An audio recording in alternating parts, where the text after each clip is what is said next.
ಒಂದು ರೀತಿಯಲ್ಲಿ ಸಂತೋಷ. ನಿಮ್ಮ ನಿಮ್ಮ ಹವ್ಯಾಸಗಳನ್ನ ನೀವು ಹಂಚ್ಕೊಳ್ತಾ ಇದ್ರಿ, ಅದ್ರ ಬಗ್ಗೆ ಏನು ಅಭ್ಯಂತರವಿಲ್ಲ.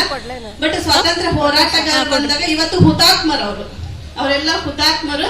ಈ ಸಂದರ್ಭದಲ್ಲಿ ಖುಷಿಯಿಂದ ಸಂಭ್ರಮಿಸುವುದಕ್ಕಿಂತ ಹೆಚ್ಚಾಗಿ ಒಂದು ರೀತಿಯಲ್ಲಿ ನೋವಿನಿಂದಲೇ ಸಂಭ್ರಮಿಸುವಂತಹ ದಿನ ಈ ಸಂದರ್ಭ.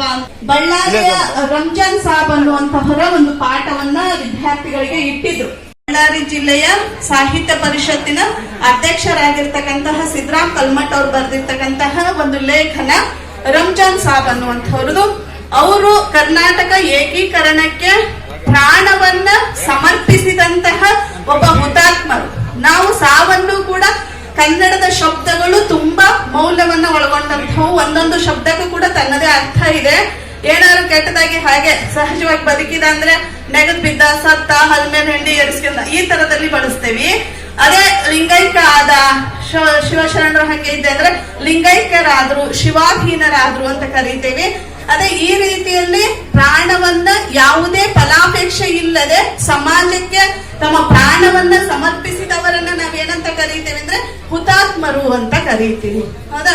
ಆ ಸಾಲಿನಲ್ಲಿ ನಮ್ಮ ಭಾಗದವರೇ ಆಗಿರತಕ್ಕಂತಹ ರಂಜಾನ್ ಸಾಬ್ ಅನ್ನುವಂಥವರು ಇವತ್ತು ಪ್ರಾಣವನ್ನ ಸಮರ್ಪಿಸಿದ್ದಂಥದ್ದು. ಅದನ್ನ ಈ ಸಂದರ್ಭದಲ್ಲಿ ಒಂದೆರಡು ಮಾತು ಹಂಚ್ಕೊಳ್ಳೋದಕ್ಕೆ ಅವಕಾಶ ಮಾಡಿಕೊಟ್ಟಿದ್ದಕ್ಕಾಗಿ ನನಗೆ ಹೇಳಬೇಕು ಅಂತ ಅನ್ನಿಸ್ತು, ಹಾಗಾಗಿ ಹೇಳ್ತಾ ಇದ್ದೀನಿ. ಅವರು ಒಬ್ರು ಪೈಲ್ವಾನ್, ಬಳ್ಳಾರಿಯ ಪಿಂಜಾರ್ ಓಣಿಯಲ್ಲಿ ವಾಸವಾಗಿದ್ದಂತಹ ಒಬ್ಬ ಪೈಲ್ವಾನ್, ಕುಸ್ತಿ ಪಟು ಆತನಿಗೆ ಮೊದಲಿಗೆ ಕರ್ನಾಟಕ ಅಂತ ಇರ್ಲಿಲ್ಲ, ಮೈಸೂರು ಅಂತ ಇತ್ತು. ಆ ಸಂದರ್ಭದಲ್ಲಿ ಅವ್ರೇನಾದ್ರೂ ಮುತುವರ್ಜಿಯನ್ನು ವಹಿಸದೆ ಹೋಗಿದ್ದೆ. ಬಳ್ಳಾರಿಗೆ ಹೋದೆ ಅಂದ್ರೆ ಹೆಚ್ಚು ತೆಲುಗು ಮಾತಾಡ್ತಾರೆ. ಹೊಸಪೇಟೆ, ಸಂಡೂರಿಗೆ ಬಂದೆ ಅಂದ್ರೆ ನೀವು ಕನ್ನಡ ಅಪರೂಪ, ಹೆಚ್ಚಾಗಿ ತೆಲುಗು ಅನ್ನೇ ಮಾತಾಡ್ತಾ ಇರ್ತಕ್ಕಂಥದ್ದನ್ನು ನೋಡ್ತಾರೆ.